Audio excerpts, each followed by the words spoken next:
Boa noite a todos.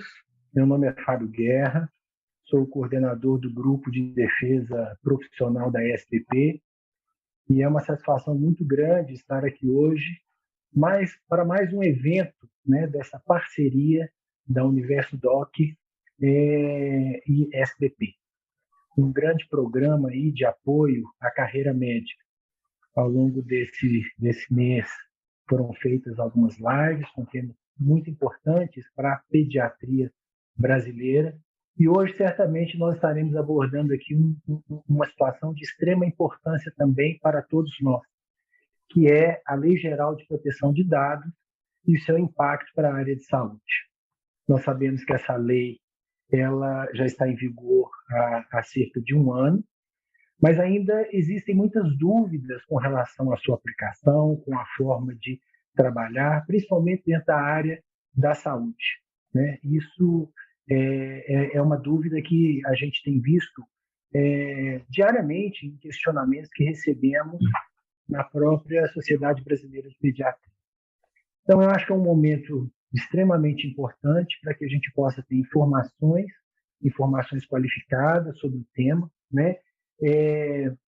A gente sabe que muitas empresas ainda têm dificuldades com relação à implantação da lei, e hoje estaremos aqui discutindo alguns temas, né, que são extremamente importantes, como o que a LGPD determina, o impacto da LGPD na gestão das rotinas do consultório, principais cuidados que o médico deve tomar no seu dia a dia, o papel das equipes e, finalmente, a questão das multas e sanções relacionadas a essa lei.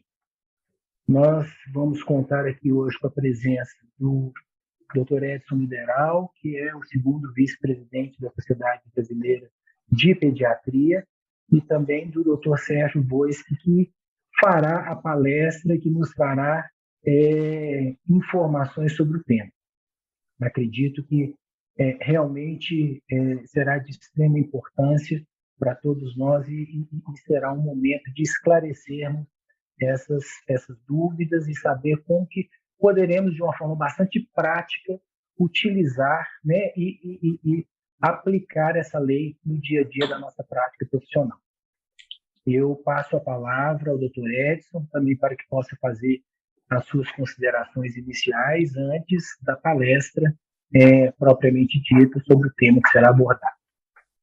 Bem, obrigado, doutor Fábio Guerra, que é o nosso coordenador de defesa profissional, que tem muito trabalhado com o seu grupo nessa questão da defesa profissional, que toda relação com essa questão da parceria Universo Doc, Sociedade Brasileira de Pediatria, já que a carreira médica tem tudo a ver com a questão da defesa profissional, né?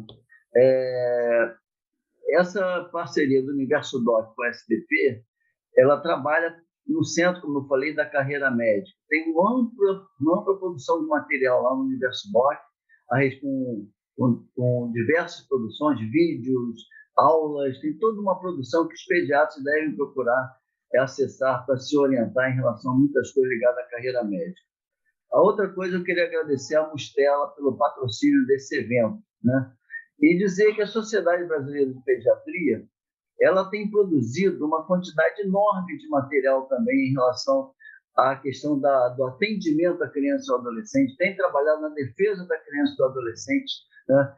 E esse convênio, na relação à carreira médica, coloca mais uma cereja nessa gestão tão exitosa, capitaneada pela professora doutora Luciana Silva, né? Então, nós temos muita honra de participar dessa gestão, e essa parceria com o Universo Doc tem sido mais uma cereja colocada nesse número do programa. Amanhã mesmo começa um evento de Congresso Brasileiro de Endocrinologia Pediátrica, já convidando os pediatras para participarem, né?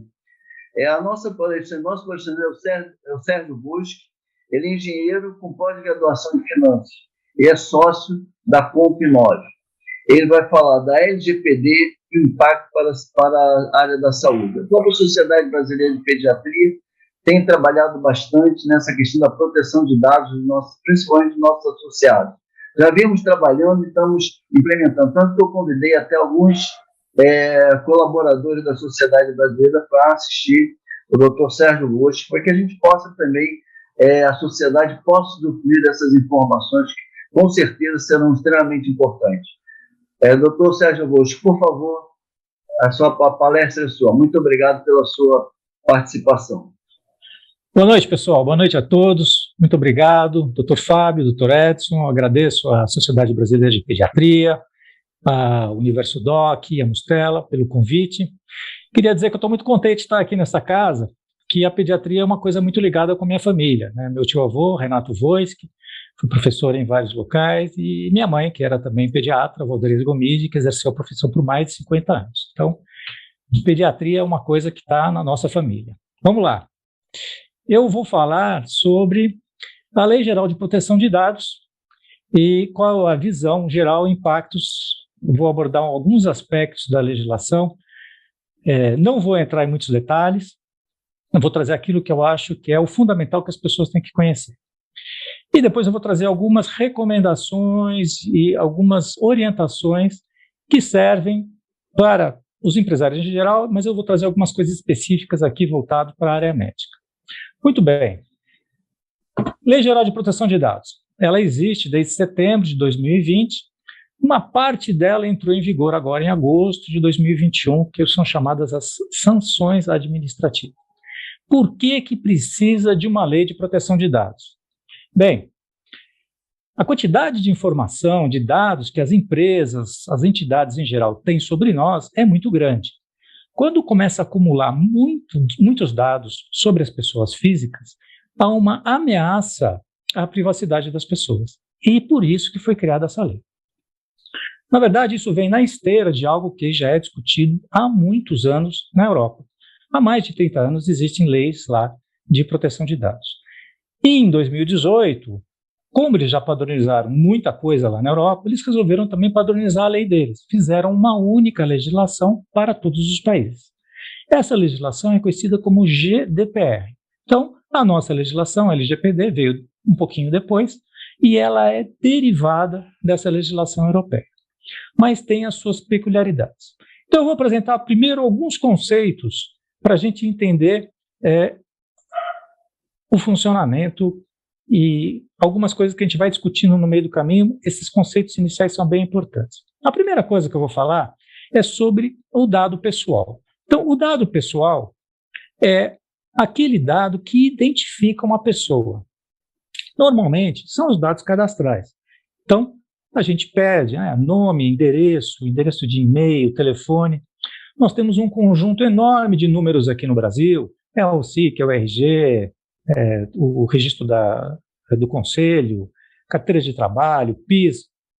Todos esses dados são considerados dados pessoais, porque eles são dados que identificam uma pessoa. Muito bem. Às vezes, a gente tem um dado que a gente acha que não é um dado pessoal e ele acaba se tornando, na hora que você vai entrando e entendendo um pouquinho melhor. Então, eu vou dar um exemplo. Uma placa de um veículo. Se o veículo é de propriedade de uma pessoa física, a placa identifica essa pessoa. Então, vocês devem ter reparado que em jornais na televisão, muitas vezes o câmera está numa rua entrevistando uma pessoa e eles borram as placas dos carros. Isso já vem exatamente por causa da Lei Geral de Proteção de Dados. Porque aquele carro, na hora que eu focalizo a placa, eu consigo identificar quem é a pessoa. O segundo conjunto de dados que é muito importante, e muito importante justamente para a área de saúde, são os chamados dados sensíveis. Qual é a diferença entre eles? Olha, o dado de saúde, o dado sensível, ele também é um dado pessoal. Só que ele tem uma outra característica, que é, se ele for vazado, vai ter uma consequência muito negativa para o dono do dado. O que é essa consequência negativa? Pode ser uma extorsão, uma chantagem, um golpe, uma discriminação, um preconceito. Tudo isso é considerado, são essas consequências negativas. Então, quais são os dados sensíveis? O mais importante deles são os dados médicos. Então, os dados médicos são considerados dados sensíveis. Além disso, temos a biometria. Muitas vezes é usada até para você entrar no prédio, para passar na catraca, usar a biometria. Dados genéticos.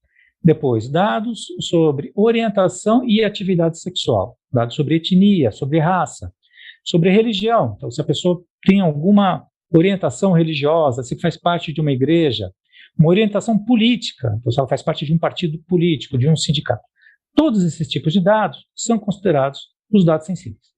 Então, veja, o dado pessoal e o dado sensível, ambos são dados de pessoas. A diferença entre eles é, o dado sensível, ele traz uma consequência mais negativa. Ele tem que ser mais bem cuidado. E as condições onde eu posso usar esse dado são mais restritas, justamente porque ele tem um impacto maior. E vou explicar daqui a pouco um pouquinho sobre isso. Às vezes, a gente tem um dado que a gente acha que também é a mesma coisa, né? Você acha que aquilo pode não ser um dado sensível, mas quando você analisa melhor, você pode chegar a essa conclusão. Então, por exemplo, peso. O peso, teoricamente, ele é um dado que é uma característica da pessoa. A altura, mesma coisa. Quando eu junto peso com altura, eu posso calcular o índice de massa corporal. E o índice de massa corporal vai me dar indicações, por exemplo, de uma pessoa com sobrepeso, que pode ter algumas características, né, inclusive perspectivas de doença, ou eu posso também ver uma pessoa com muito baixo peso, que também tem algumas características e perspectivas de doença. Então, o peso mais a altura junto acaba virando um dado sensível. Então, tem que tomar mais cuidado com essa informação. E o terceiro ponto importante sobre os dados pessoais, principalmente quando nós estamos falando na área de pediatria, são os dados de menores de idade. Então, a legislação exige que, para você capturar um dado de menor de idade, que seria um menor de 18 anos, tem que ter autorização do pai, da mãe ou do responsável legal. O que acontece, muitas vezes, que essa captura de dados ela é feita com o próprio responsável legal. Então, aí está tranquilo, porque você está falando com a pessoa, que é o responsável legal, e ele está passando os dados, porque ele está junto na consulta, ele está conversando com o médico. O que acontece é aquele caso em que você tem um adolescente, por exemplo, 17 anos e meio, né, não fez 18 anos ainda, e por alguma situação, se ele tem uma condição onde ele está passando o dado diretamente para quem vai tratar esse dado. Nesse momento é que é o problema. Então, tem que tomar bastante atenção com isso. Não é permitido fazer essa captura diretamente. É claro, se ele tiver repetido um dado, como um dado cadastral, que o médico já tem, não tem problema. Agora, se ele está trazendo, eu estou fazendo um questionamento para uma pessoa, que é a primeira vez que eu estou conversando com ela, ele é um menor, ele não está acompanhado naquele momento, e ele começa a me passar toda essa informação, pela legislação, eu preciso ter uma autorização. E essa autorização é explícita, ou seja, tem que estar autorizada, não é verbalmente, tem que estar por escrito, ou mandar uma mensagem, alguma coisa assim. Tá? Isso é uma coisa bem importante. Muito bem. Então, agora nós vamos continuar falando sobre a legislação. Quem tem que cumprir a Lei Geral de Proteção de Dados? Quem tem que cumprir a Lei Geral de Proteção de Dados é todo mundo que faça uma operação de tratamento de dados pessoais. Bom, aqui já tem algumas coisas importantes. A primeira é todo mundo. Então, todos que façam esse tipo de tratamento, eles têm que se adequar à legislação. E o que é tratamento de dados? O tratamento de dados é tudo que a gente pode pensar. Então, lá o legislador, ele pegou, acho que o dicionário, e foi pegando as palavras. Então, receber, gravar, transferir, imprimir, arquivar, incrementar, divulgar. Todas essas palavras significam tratamento de dados. Às vezes, a gente ouve uma pessoa falar, não, eu não preciso seguir a LGPD. Por quê? Porque eu não armazeno o dado. Eu recebo o dado e passo para outra pessoa. Isso é tratamento de dados. Receber o dado, divulgar o dado, ou transferir o dado, ou compartilhar o dado, isso é considerado tratamento de dados. Então, isso é uma falácia. Alguém falasse que realmente não vai cumprir porque ele não armazena dado. Não é sobre somente armazenar dados, é sobre tratamento de dados. Então, esse aspecto é importante quando eu falo todo mundo. Quando a gente fala todo mundo, você sempre pensa na pessoa jurídica. Pessoa jurídica, a empresa, as ONGs, o governo. O governo tem que seguir a lei de proteção de dados. Mas pessoas físicas também, em alguns casos, têm que atender a LGPD. Qual é o caso que a pessoa física tem que atender? É quando a pessoa física faz um tratamento de dados com uma finalidade comercial. Se ela faz um tratamento com uma finalidade privada, nós vamos ver daqui a pouco, ela não precisa seguir. Então, no caso específico de um profissional da saúde, em que ele não tem uma empresa, ele tem um consultório dele, ele atende como profissional liberal, que a legislação permite. Esse caso, ele não tem uma empresa, mas ele faz o atendimento, ele tem lá os prontuários, faz as receitas, faz todo o encaminhamento, ele vai ter que se adequar à LGPD como se fosse uma empresa, exatamente igual. Tá? Então, esse ponto também é bem importante. E o terceiro ponto que é importante é dados eletrônicos e físicos. Então, esse também é uma dúvida que surge muitas vezes. O pessoal fala, mas eu estou fazendo tudo aqui manualmente, eu tenho um prontuário, eu uso ficha ainda, preencho as fichas, coloco lá na pasta do cliente. Não importa. A LGPD protege dado pessoal, não importa em que formato que ele está. Então, se ele está no computador ou se ele está em dado físico também. E são os dados coletados em território nacional. Aqui está bem claro que não é dado de brasileiro, é dado no território nacional, de pessoas físicas. E também não está especificando aonde está essa empresa ou essa pessoa que está coletando os dados. Então, essa empresa ou essa pessoa pode estar em outro país, pode estar nos Estados Unidos, pode estar lá na Argentina. Se ele está capturando dados no território nacional, ele tem que seguir a lei brasileira. Obviamente, é muito mais difícil acontecer isso, porque se ele está no exterior, é mais difícil de você fiscalizar. Mas essa é a regra. E quem não precisa cumprir? Tem alguns casos em que você não precisa cumprir a Lei Geral de Proteção de Dados.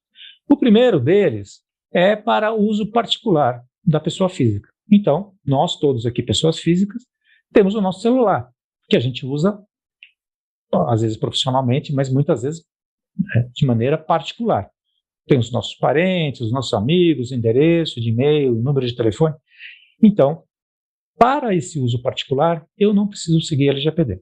Senão, dá para imaginar que seria uma confusão, porque hoje em dia tem criança de 6, 7 anos que tem celular. Aí a gente ia ter que explicar para essa criança que ela tem que seguir a Lei Geral de Proteção de Dados. Seria muito complicado. Para fins jornalísticos, artísticos ou acadêmicos. Então, no momento em que um jornalista ele tem que publicar uma notícia, e se o dado pessoal é a notícia, ele vai publicar. E existem outras regras. Lá, o Código do Criança e Adolescente, você não pode pôr o nome, tem várias outras regras. Mas pela LGPD, essa seria uma exceção. Depois, no caso de segurança pública ou defesa nacional, então se o Estado, em qualquer nível, ele tem um conflito externo ou interno, também não vai se preocupar em seguir essa legislação. Investigação e repressão a infrações. Bom, aqui tem um projeto de lei, isso vai ser regulamentado. No caso de uma investigação criminal, até onde os órgãos de polícia e do judiciário vão poder chegar no uso das informações dos dados pessoais. E o último caso são os dados provenientes no exterior. Então, eu estou aqui, eu capturei o dado lá em território europeu, eu não preciso seguir a LGPD. Mas, com certeza, eu vou ter que seguir a lei do outro país, porque todas as leis são muito parecidas. Então, quem captura o dado no território europeu tem que seguir a lei europeia. Tá? Isso é bem importante também. Vamos lá. Eu vou falar agora o que eu acho que é a parte principal da LGPD. A parte principal da LGPD é que as empresas ou quem fizer o tratamento de dados, ele tem que capturar o dado, ou ele tem que solicitar o dado que esteja relacionado com o seu negócio, com o seu segmento. Então, não faz sentido ele começar a solicitar dados que não tenham uma finalidade, tá? Não estejam ligados com o que ele está fazendo. Então, eu tenho que ter uma finalidade para capturar aquele dado. Isso tem que estar ligado, tem que estar adequado ao que eu estou fazendo. Então, por exemplo, eu gosto de usar o caso das lojas online. Uma loja online, ela precisa de duas informações importantes. O seu CPF, para ela emitir uma nota fiscal, e precisa do seu endereço para entregar a mercadoria. Não faz sentido ela pedir mais informação. Ela não pode fazer isso. E nós, como pessoas físicas, temos que começar a questionar isso, né? Quando alguém começar a pedir dados, mas por que você precisa do meu dado? Qual é o objetivo? Qual é a finalidade que você está pedindo essa informação? É óbvio que uma loja online ia adorar saber várias informações sobre as pessoas.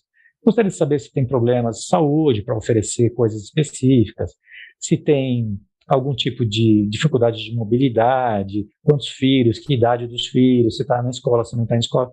Óbvio. Os sites, normalmente, eles vão descobrir muita coisa sobre vocês à medida que você vai usando aquele site, você vai clicando nas ofertas. Mas ele não deveria pedir essa informação. Então, como eu falei, finalidade, que o uso, né, seja adequado e que de acordo com a necessidade. Então, a gente sempre fala, se você não precisa do dado, não peça. Porque quanto mais dado você tiver, mais cuidado você vai ter que ter. Então, do lado, né, de quem está fazendo a captura e o tratamento de dados, ter sempre isso na cabeça. Depois, outra coisa que é importante é o livre acesso. Então, nós, todos, pessoas físicas, temos o direito de ter acesso aos nossos dados. Lembrando que nós somos os donos dos nossos dados. As empresas, as instituições e o governo utilizam os nossos dados, mas nós somos os donos. E eu tenho esse direito de ter o livre acesso. Então eu posso ligar para qualquer empresa aqui no Brasil e fazer a seguinte pergunta: você faz tratamento dos meus dados pessoais? As empresas são obrigadas a responder, tem prazo, e não podem cobrar para fazer isso. Depois eu posso perguntar: perfeito, se você tem meu dado, eu quero que você me mostre todos os dados que você tem sobre mim. Isso que é o livre acesso. E, obviamente, então eu tenho os dados, eu estou capturando do jeito correto, eu dou acesso, mas eu tenho que cuidar bem dos dados, eu tenho que guardar bem esses dados. Quando ele está no computador, a gente sempre pensa em antivírus, em firewall, em proteção, sem dúvida, isso é muito importante. E quando o dado é físico, como é que a gente protege? O dado físico, ele tem que ser protegido de maneira física. Então, armário. O armário tem que ser trancado. Nem todo mundo pode ter acesso a tudo. Se tem alguns dados ali que são, por exemplo, dados sensíveis, eventualmente tem que ter acesso restrito também. Câmeras de TV também se usa para você filmar o local para ver se alguém tem acesso indevido. Registros, dependendo do nível de segurança, você tem que ter até registro, né? Como se tem na biblioteca. Quando você pega um livro, lá tem o cartão que você faz o registro. É mais ou menos a mesma coisa. Claro que isso vai depender de tipos de negócio, de quantidade de dados, se tem muita gente acessando. Esses cuidados vão sendo aplicados de acordo com a necessidade. E outra coisa que é importante é a transparência. Então, isso é fundamental. As pessoas, elas têm que entender e tem que ser explicado o que é feito com os dados.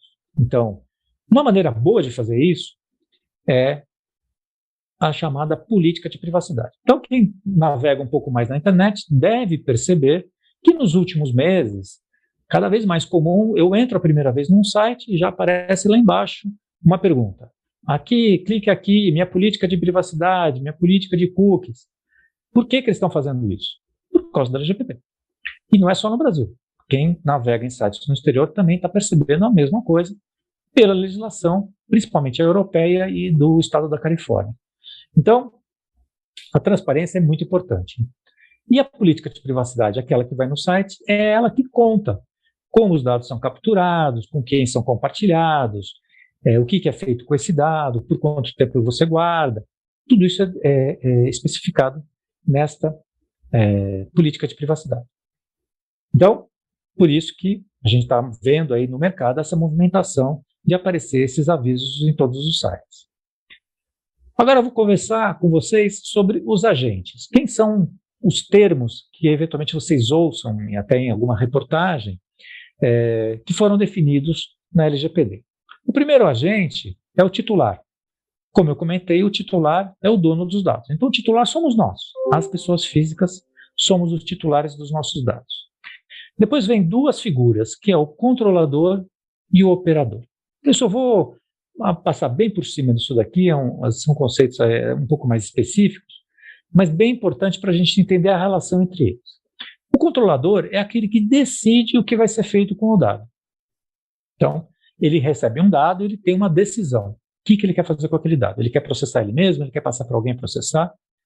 E o operador é quem vai executar a decisão. Eu vou fazer um exemplo bem simples, né? Então, vamos imaginar um consultório que tenha lá 2 ou 3 funcionários e contrata um contador para processar a folha de pagamento. Claro, um consultório pequeno desse, não vale a pena você tentar fazer o processamento interno, é melhor chamar um especialista. Muito bem. Então, o consultório, ele é o controlador, ele recebeu essa informação e ele tomou uma decisão, que eu não quero processar isso internamente, eu vou passar para um contador. E o contador, ele é o operador, ele recebeu o dado da pessoa física e ele vai fazer o processamento da folha. Perfeito. Muito bem. O mais importante é o seguinte, controlador e operador, eles têm uma corresponsabilidade. Então não adianta a gente falar assim, o contador vazou o dado dos meus funcionários. Problema é do contador. Não é. O problema é do consultório também. Por quê? Ele escolheu o contador, ele fez um contrato com o contador e ele passou o dado para o contador. Então, se vazar o dado no contador, vai haver uma corresponsabilidade. Por isso que é muito importante a gente entender com quem a gente faz negócio e para quem nós estamos passando os dados pessoais. Será que essa empresa que eu estou passando os dados pessoais, ela está cuidando bem desses dados? Porque se ela não cuidar bem, eu posso ser responsabilizado. Muito bem. O próximo agente chama-se encarregado de dados. Aqui no Brasil, como outros segmentos de negócio, rapidamente o pessoal resolveu adotar a nomenclatura em inglês, que é DPO, ou DPO, que é Data Protection Officer, que é o oficial de proteção de dados. Isso ainda está, quer dizer, hoje é obrigatório para todas as empresas, para todo mundo que faz tratamento de dados pessoais, mas está hoje no regulador uma discussão de, eventualmente, eliminar a necessidade dessa função em algumas empresas. Mas isso ainda não está oficial, está em discussão, está lá no site, em consulta pública. Mas hoje, então, tem que nomear esse encarregado. O que é um encarregado? Ele é uma pessoa que pode ser um funcionário, pode ser um terceiro, ele não precisa ser de dedicação exclusiva, ele pode ter outras funções e ser o encarregado, e é a pessoa que vai pensar sobre proteção de dados dentro das instituições. Então, normalmente ele treina a equipe, ele que fala com o titular. Lembra que eu falei, o titular pode ligar para qualquer empresa e perguntar se há o tratamento de dados. Com quem ele vai falar? Com o encarregado. Ele vai ter que entrar em contato com o encarregado. Como é que ele sabe quem é o encarregado? Está na política de privacidade, tem que pôr lá. Quem é o encarregado e como que você fala com ele. Normalmente é endereço de e-mail. E endereço físico também, se alguém quiser mandar uma carta, fazer algum contato direto. Então, o encarregado de dados, ele fala com o titular. Muito bem. O encarregado de dados, ele também fala com o regulador. Então, existe um regulador, eu já vou falar sobre ele. Esse regulador, quando, por exemplo, houver um incidente, eu tenho que comunicar ao regulador. Quem faz essa comunicação é o encarregado de dados. Se o regulador quiser conversar com a sua instituição, ele vai procurar o encarregado de dados. Mais uma vez, como ele vai achar o encarregado? Ele vai procurar no site, para ver se tem lá o nome do encarregado. E a forma de comunicação. E esse encarregado, ele tem que pensar em proteção. Então, como eu falei, na hora que for, por exemplo, vou mudar de contador. Quando eu vou mudar de contador, eu vou procurar um contador que tenha características técnicas, que tenha uma reputação, que tenha um preço adequado. Agora é bom você também pensar, será que esse contador está adaptado ao LGPD? Porque já que eu vou trocar, é melhor eu pegar alguém que cuida bem dos dados, do que pegar alguém que não tem nenhuma preocupação com isso.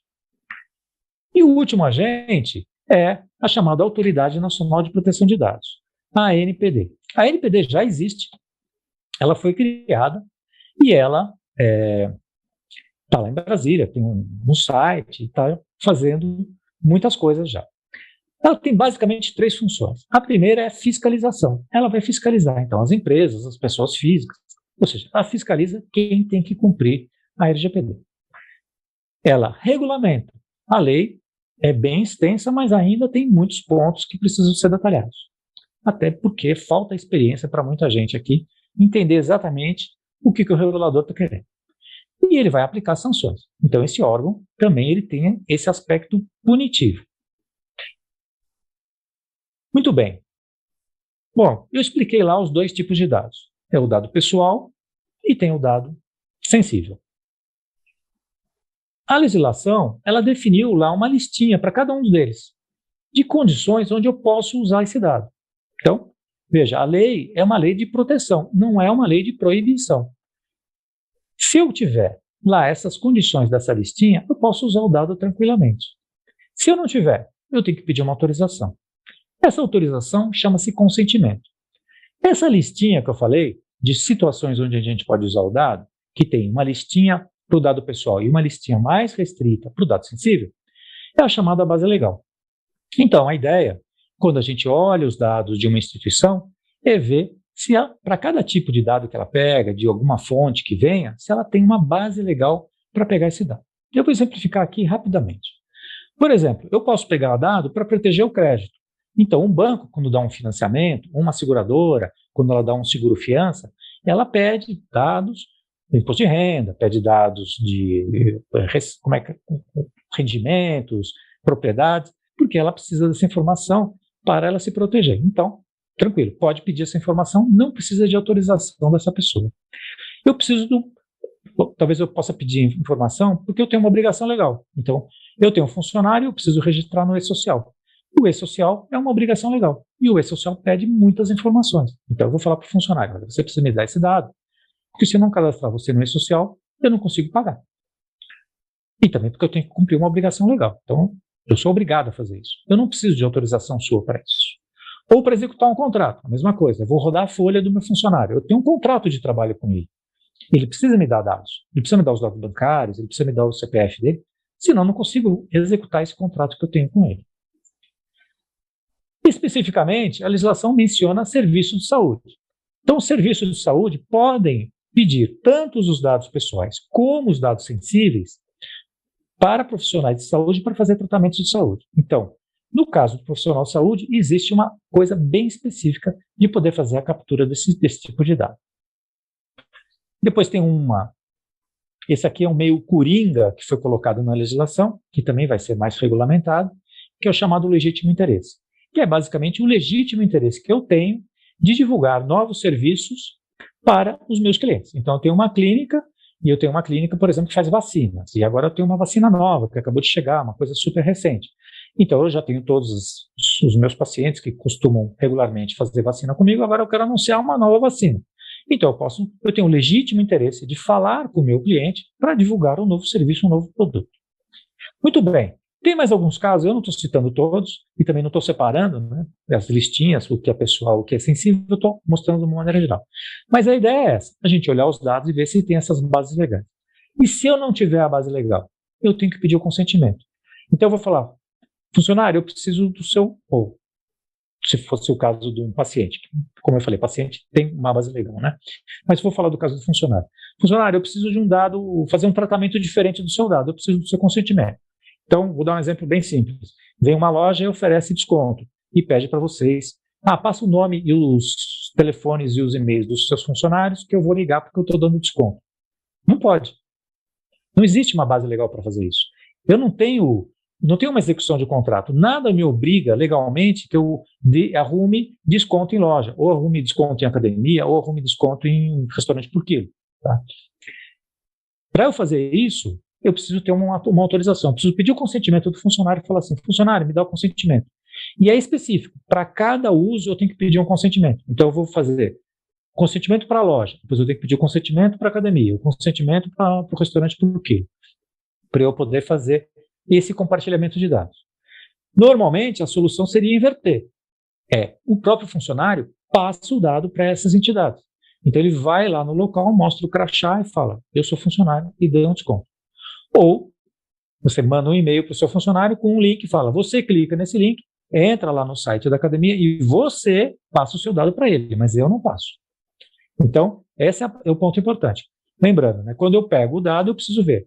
Tem uma base legal? Perfeito, eu posso usar. Não tem uma base legal? Vou ter que pedir o consentimento. Tem que ser específico, tem que ser por escrito, tem que estar guardado, ele pode revogar isso no futuro. Então, o consentimento complica um pouco a operação. O ideal é sempre encontrar uma base legal. Sanções. Vamos falar das sanções aqui. Aqui que o pessoal se assusta bastante. Tá? Então, e o que foi muito divulgado são essas sanções que eu vou mostrar, mas existem outras sanções que não foram tão divulgadas aí na imprensa. Sem querer assustar o pessoal, mas só sabendo que tem muitas consequências por aí. Bom, a primeira delas, essas são as sanções desta autoridade, a ANPD. Ela pode fazer uma advertência. Então avisa, você está errado, você precisa corrigir o que você está fazendo. O que mais? Ela pode aplicar multas.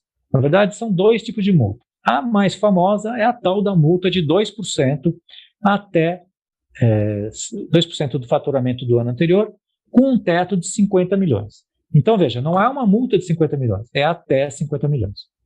E também pode aplicar uma multa diária, aquela multa que você aplica enquanto a pessoa não corrige. Então, uma multa de R$1.000 enquanto você não corrigir esse problema, uma multa diária. Essas são as 2 sanções mais impactantes desse órgão. Depois, esse caso é bem complicado. Uma das sanções pode ser que você tenha que dar publicidade às sanções que você recebeu. Então, você tem que ir no seu site ou em algum veículo de circulação falar: recebi uma punição assim, recebi uma multa ou tive alguma outra sanção, e você tem que publicar isso. O que é péssimo, né? Porque vai ter um impacto direto na sua clientela. Quando isso sair, essa informação, a pessoa vai olhar aquilo e vai se retrair. Isso tem um impacto direto em faturamento, em valor de empresa.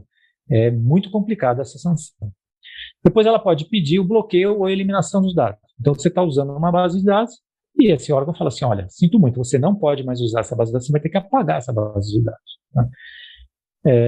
No caso da área de saúde, essa base de dados normalmente ela é construída no relacionamento, no dia a dia. Eu acho que vai ser um caso muito difícil. E aqui vai se aplicar mais naqueles casos de empresas que compram bases de dados sem saber a origem. Então, isso pode ser considerado uma base de dados ilegal. E essa autoridade pode exigir que você apague aquela base. Mas tem outros impactos, né? Então, eu falei de imagem e reputação, é um grande impacto. Tem indenizações. Então, pessoas físicas que se sentirem prejudicadas, elas podem entrar com um pedido de indenização. E já tem várias ações aí correndo. Mas, no começo foi um pouco assim, qualquer vazamento, vai pedir indenização. Agora, os tribunais já estão analisando com mais calma. Basicamente, a análise é: existe um dano? Se existe um dano, perfeito. Então, não adianta só provar o vazamento, ele tem que provar o vazamento e o dano. Se houve o dano, aí os juízes estão dando indenizações. Mas se é só apenas o vazamento, sem dano, então isso está ficando sem indenização. Custo com advogados, né, essas são coisas muito especializadas, então tem que para se defender. E outra coisa que é importante é o PROCON e o Ministério Público. O Ministério Público é o defensor das leis. Então, não precisa só esse órgão fazer essas sanções, que é o que todo mundo anunciou.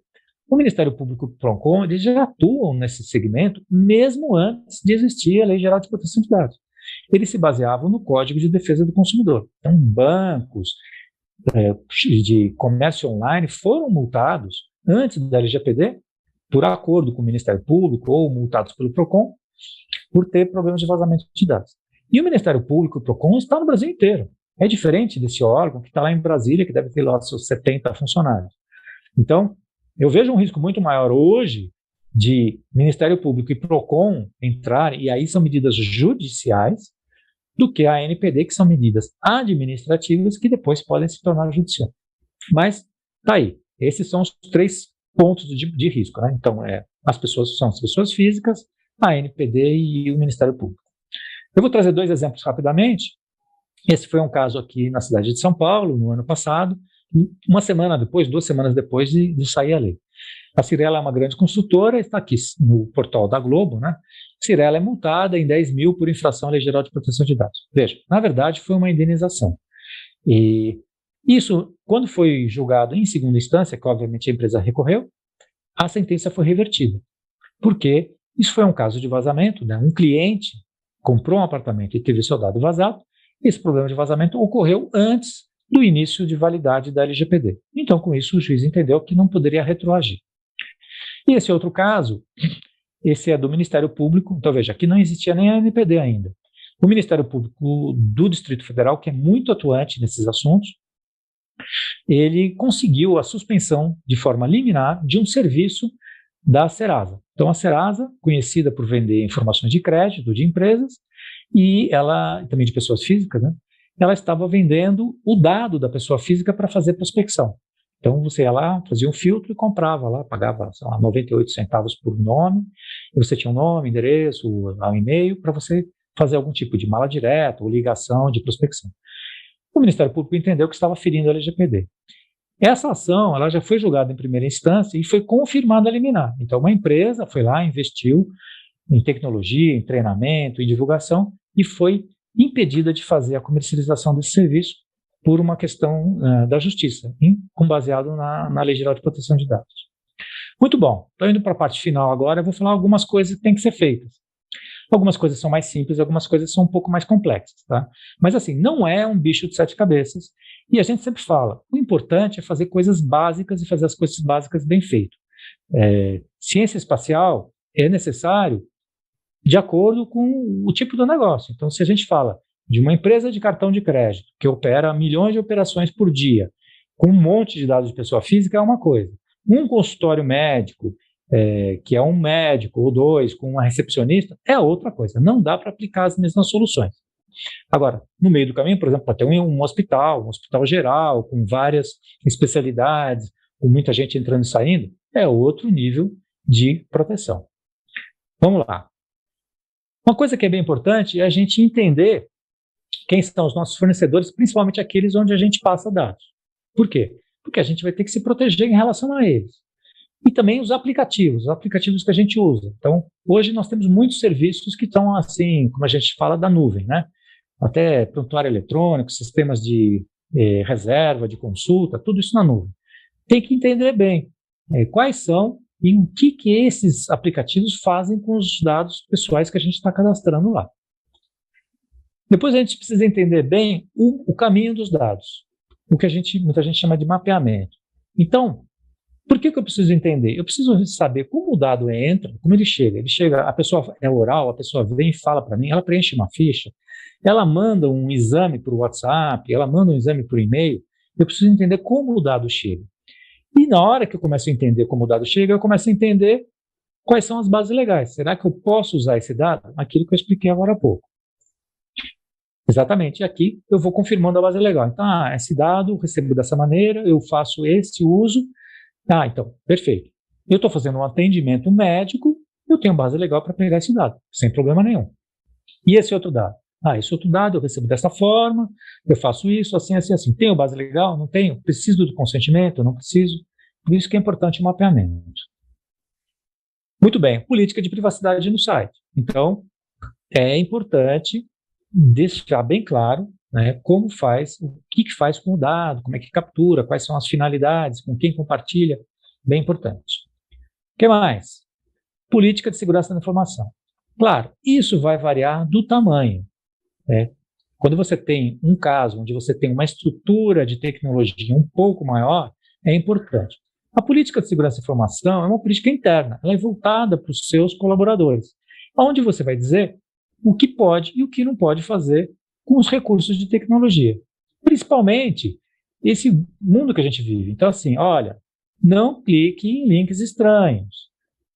Não passe a sua senha para terceiros. Não xingue as pessoas em redes sociais. E outras coisas assim que todo mundo fala que é óbvio, mas não é tão óbvio. Porque muitos problemas de vazamento de dados ocorrem porque as pessoas não seguem essas regrinhas básicas. O que mais? Treinar a equipe. Como eu falei, muitos problemas ocorrem por, às vezes, a pessoa não saber, não conhecer. Então, o treinamento é bem importante. O treinamento não é só o treinamento formal, tem que falar sobre o assunto. Apareceu aí um caso que está acontecendo de um golpe que estão dando, de um vazamento. Pessoal, presta atenção, chama a equipe. Vocês viram o que aconteceu? Saiu na imprensa. Mais atenção, pensem bem. As pessoas ligam, pedem muito dado para você. Será que você passa? Não passa? Então, toma cuidado. Analisar a estrutura de TI. Bom, obviamente, para quem tem estrutura de TI. Mas até para quem não tem, eu não tenho um encarregado de TI, eu não tenho uma empresa que faz o meu TI. Mas coisas muito importantes. Por exemplo, tem que manter os seus sistemas atualizados. Por que isso? Não é porque eu falo toda hora, você tem que estar com o Windows atualizado, tem que estar com o Windows atualizado. Eu não sou sócio da Microsoft, eu não ganho nada com isso. Acontece que problemas que eles corrigem, eles divulgam. Então, ele fala, olha, achei um bug no Windows 10 assim, assim, assim. O cara que é o invasor, ele fala, opa, deixa eu olhar se as outras versões têm o mesmo problema. Então ele vai lá no Windows 7, no Windows XP, que não tem mais suporte. Então ele sabe que não vai ser corrigido. E ele vai tentar invadir as pessoas por esse erro. Então por isso que é importante. Ah, mas eu uso um sistema que é muito antigo e ele não atualizou, então ele não roda em Windows 10. Vai ter que trocar, sinto muito. A ideia é você ir seguindo um pouco essa tecnologia. Porque se você fica muito para trás, o seu equipamento fica muito vulnerável. E aquelas coisas importantes, tem que ter antivírus, não use software pirata, né? Tem algum esquema de proteção de se alguém tentar invadir o seu computador, né? Esse software de antivírus, normalmente, eles têm algumas proteções, né? Alguém tenta lá acessar remotamente sua máquina, ele avisa, ó, ele está tentando acessar sua máquina. E revisar contratos, principalmente quando há transferência de dados. Então, como eu falei, você transfere o dado para o contador, o contrato com o contador devia ser revisado e devia ter alguma cláusula ali dizendo, olha, cuidado, né? Você tem que tomar cuidado com o dado. Eu vou tomar, mas você também tem que tomar cuidado. Muito bem. Último slide, recomendações. Olha, vou fazer algumas recomendações para vocês, algumas não são muito fáceis de seguir, mas vou falar aqui. Capturar e armazenar somente o necessário. Então, mais uma vez, se você não precisa do dado, não pegue. Essa parte é bem importante. Hoje, o e-mail foi no passado, mas hoje o WhatsApp é a ferramenta. Todo mundo usa o WhatsApp, é muito rápido, é muito fácil. Tem que tomar muito cuidado com isso. O WhatsApp, ele tem muita facilidade, mas ele também traz muito risco. O mais importante de tudo que eu coloco sempre é não use ou não peça para o seu colaborador usar o WhatsApp pessoal dele. Então, você tem lá alguém da recepção, está recebendo o resultado de exame, está mandando o resultado de exame, tudo no WhatsApp pessoal. O que acontece? Sai para almoçar, rouba o celular. Perde. Vazou o dado. Né? Ou ele sai, vai para outra empresa, vai para outro consultório. O celular é dele, ele pode levar embora. E ele vai levar o dado junto. Então, assim, tem que investir alguma coisa. Tem que pôr um celular corporativo, tem que pôr uma conta corporativa, que é da empresa, não é da pessoa. Ele vai embora, a conta fica, os dados ficam, ele não leva os dados embora. Bom, se não tiver muito jeito, tem que mandar esses dados, pode-se colocar uma senha. Então, é uma maneira que existe, um pacote Office permite, você vai lá e põe uma senha naquele arquivo. Agora, não adianta mandar o arquivo e a senha na mesma mensagem, né? O ideal é você mandar o arquivo numa mensagem e a senha em outra mensagem. Restringir o acesso ao computador e aos dados. Então, assim, se o pessoal da recepção só precisa acessar dados cadastrais, só dê o acesso de dados cadastrais para ele, se você estiver usando um sistema. Se o pessoal da saúde tem acesso a tudo, mas se você tem uma parte da sua equipe que realmente não precisa ter acesso ao prontuário inteiro, restrinja o acesso, dê o acesso somente daquilo que ele precisa ver. E por último, eu quero lembrar para vocês que foto também é dado pessoal. Então, cuidado com as fotos. Como é que você armazena, como é que você guarda. As fotos muitas vezes são importantes, são evidências daquilo que foi feito. Pode ser usado até em casos de defesa, né, de possíveis ações que possam acontecer, são bem importantes.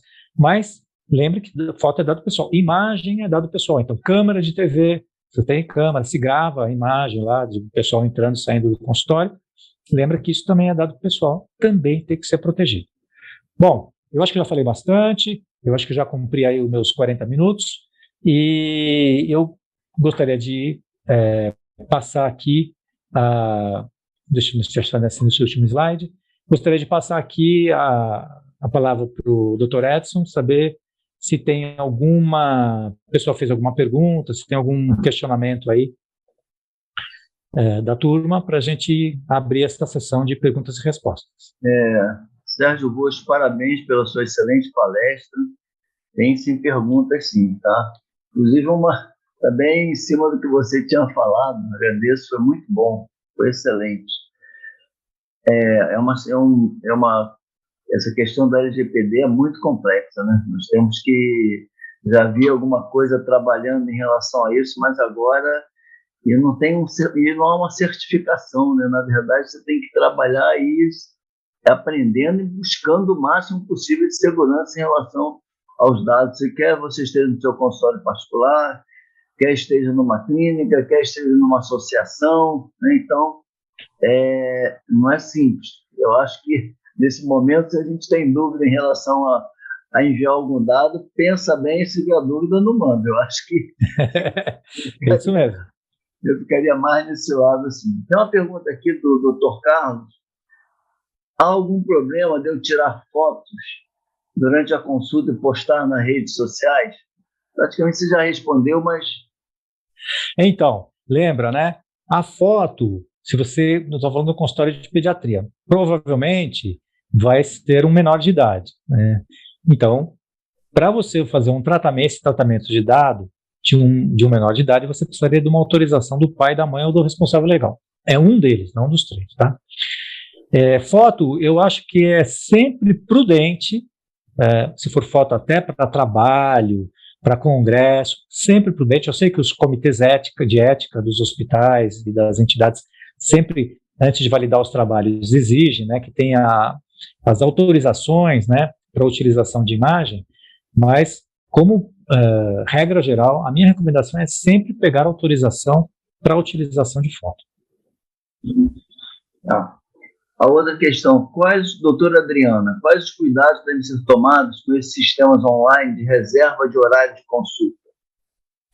Então, esses sistemas de reserva de horário e de prontuário eletrônico, todos eles, é bem importante entender.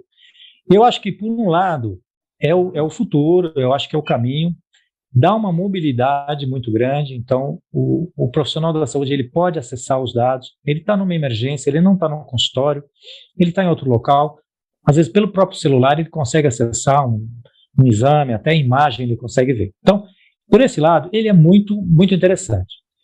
Agora, o outro lado é o seguinte, esse é um prestador de serviço, então, no primeiro momento, de cara, você está compartilhando o dado com ele. E precisa entender o que ele faz com esse dado. Tem dois locais que têm essa informação, normalmente.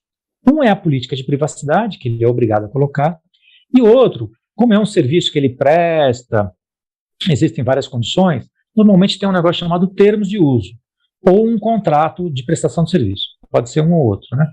Termos de uso, normalmente, quando você assina online, você entra lá com cartão de crédito, e o contrato é quando é uma coisa um pouco mais complicada, aí eles mandam um contrato que é assinado, às vezes, eletronicamente.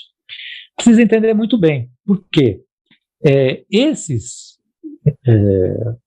prestadores de serviços, eles colocam algumas condições. Eu não conheço todos, eu já vi algumas coisas, já vi até como uso particular, tá? E que me deixaram um pouco preocupado. Então, por exemplo, eu marquei uma consulta no ortopedista, só passei meu nome e telefone. Em seguida veio pelo WhatsApp um link.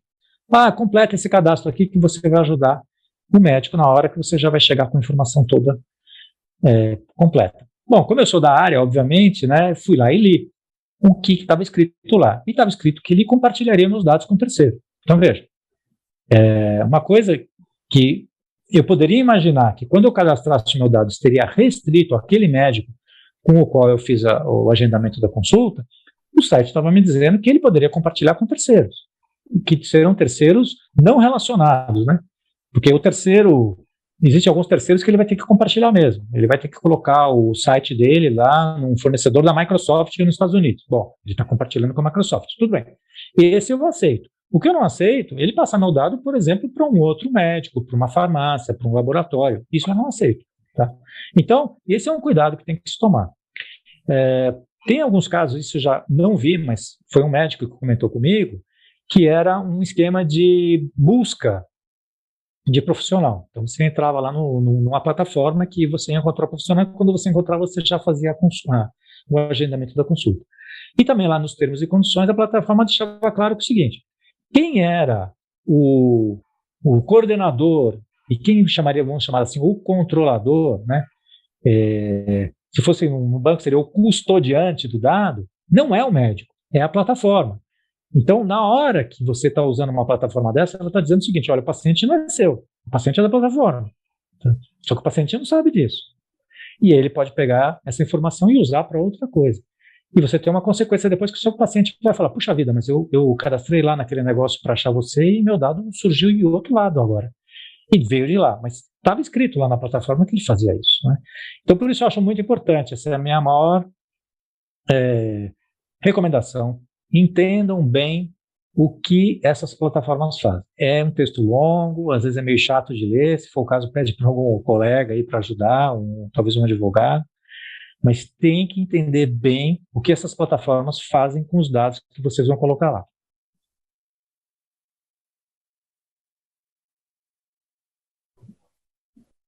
Mais alguma questão? Em relação a essa questão do dado no consultório, né? Porque você tem os dados do paciente lá, né? Sim. Tem necessidade de você divulgar uma política para o paciente? Quem tem um consultório particular, privado, ele não vai divulgar os dados do paciente. É uma premissa de que não vai mandar, não pode mandar para uma empresa que vende móveis, que vende qualquer outra coisa, ele não vai mandar esses dados, muito menos os dados que a gente já sabe, dependendo da LGPD, que você não pode. É uma questão ética e ética de divulgar o caso do paciente ou compartilhar sem o paciente saber, que não seja para o seu uso. Mas há uma necessidade de ter alguma coisa estabelecendo para o paciente uma política dessa da LGPD ou não? Na verdade, realmente existe, né, o aspecto do sigilo médico, né, o sigilo profissional está previsto no caso de algumas profissões, como na área da saúde. Advogado também tem isso. Mas é importante dar essa transparência, porque a transparência, quando a gente coloca na política de privacidade, ela se aplica a todos os dados pessoais que ele tem ali. Então, sem dúvida, o dado do paciente ele está mais do que coberto por toda a prática que já existe, por tudo que é regulamentado aí pelo Conselho Federal de Medicina, etc. Mas existem outros dados. Eu tenho dados de funcionários, eu posso ter dados de fornecedores, eu posso ter dados de pessoas que não são pacientes, mas que estão ligados com os pacientes, eventualmente, né? Cuidador, eu posso ter dado de avó, de avô, de pessoas que vêm algumas vezes no consultório, não sei exatamente, né, como isso é registrado, mas eventualmente eu posso ter esses registros. Por isso que é importante dar a transparência de o que é feito com os dados. Quando eu falar transparência, numa política de privacidade, é sobre tudo, não vai falar só sobre o paciente. Vai falar, olha, se você é paciente, eu faço esse tipo de uso, mas se você não é paciente, em outros casos, né, eu também uso o dado para fazer isso, então eu uso o dado para pagar funcionário, eu uso o dado para fazer entrevista, eu pago currículo para fazer entrevista de alguém para me ajudar, um médico, um assistente ou alguém da recepção, né? Então, na política de privacidade, eu conto toda a história do que eu faço com o dado, não só o dado do paciente. Eu realmente recomendaria, e essa recomendação também da maneira como está estruturada a legislação, de você, em algum momento, dar essa transparência e dizer o que é feito com os dados. O que vai acontecer algumas vezes é que o cara fala assim, eu não tenho site. Então, como é que eu vou publicar se eu não tenho site? Existem outras formas de publicar. Tá? Eu posso, por exemplo, criar falando um pouquinho mais técnico, né? Eu crio um arquivo em PDF, né? Todo mundo conhece esse formato, e uso um desses serviços de nuvem. Eu deixo esse arquivo lá e deixo ele mais ou menos com um link. Então, na hora que eu mando uma mensagem para alguém, mando um e-mail, ou mando um WhatsApp, eu coloco embaixo o link dizendo, olha, se você tiver curiosidade, quiser conhecer a minha política de privacidade, clique nesse link. A pessoa clica, ela vai lá acessar aquele arquivo PDF e vai ver, vai ter essa transparência, né? Então, essa seria uma forma de você poder atender esse requisito sem ter que ter um site. Uma outra questão, por exemplo, mesmo no consultório, na clínica, habitualmente hoje as pessoas, os profissionais acessam os dados pelo paciente, pelo seu computador, pela rede, né? Vai lá, acessa e consegue, porque vem o dado para ele. E no caso você falou dos programas que os profissionais devem estar com a última versão, lógico que isso também aí é uma contestação de nós, usuários, né? Sempre é uma exploração das empresas que estão sempre, tudo bem, tá bom, é bom, né, que esteja atualizando, mas sempre você paga valor por isso e acho que não temos saída, tem que fazer isso mesmo, não tem discussão. Mas se você tem, como é que você pode garantir que se um hacker invade o teu sistema, por mais que você tenha lá o antivírus, que nível que o profissional, né, pode, ou uma empresa pode, tem níveis que ele pode estar bem relacionado a essa segurança, porque cada vez mais as pessoas, em que nível a pessoa que é hackeada tem de responsabilidade nisso, né? Então, uma das coisas que acontece, que tem acontecido nessas invasões, principalmente que saíram no noticiário de grandes empresas, eu posso dizer para vocês que essas invasões estão acontecendo muito também com as pequenas empresas. Aqui não é divulgado, só aparecem as grandes. Como aconteceu aí com seguradora, empresa de turismo, laboratório médico, várias aí foram atacadas. Esses ataques, eles estão cada vez mais sofisticados, né? E esse é um processo planejado. E uma das coisas que é muito importante é imaginar o seguinte: a pessoa física, ela acaba sendo envolvida. Então, é exatamente aquilo que eu comentei. Vem um e-mail esquisito com um link esquisito, a pessoa não prestou atenção, clicou. E aquilo baixa lá um daqueles programas que bloqueia o seu dado e pede resgate, por exemplo, ou invade lá o seu sistema. Então, quer dizer, o elo mais fraco normalmente nisso, claro, tem as invasões e lá em cima dos servidores e tal, mas você tendo um antivírus que não seja gratuito, né? Um antivírus pago, de uma marca boa, que esteja lá atualizado e fazendo essas proteções, já é um esquema de proteção. Se você tem a sua equipe que está treinada, que sabe, que quando vem essas mensagens apaga, então é aquele negócio. Isso daqui, muita coisa é meio automatizada, é por robô, ele vai batendo. Quando ele chega num lugar que está mais fácil, vulnerável, é ali que ele vai atacar. Tá? Então, se você coloca alguma dessas coisas que eu falei, né?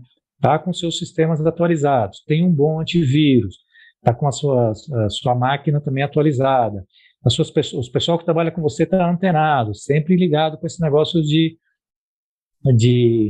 ataque, você começa a criar alguma barreira, alguma proteção que vai fazer com que nesses processos de aleatórios, de ir buscando essas empresas, a pessoa vai desistir, vai procurar outro, né? Mas assim, você tem razão, o céu é o limite, tá? E não existe seguro 100%. Não adianta você falar, vou fazer, vou colocar bloqueio, porque vai ficar caríssimo, ou você vai parar a sua operação. Então tem que ter aí realmente tem que ter um bom senso. Por isso que a gente fala de fazer o básico bem feito. E esses pontos que eu coloquei realmente são pontos bem importantes para a proteção dos consultórios, das pessoas, até das pessoas físicas.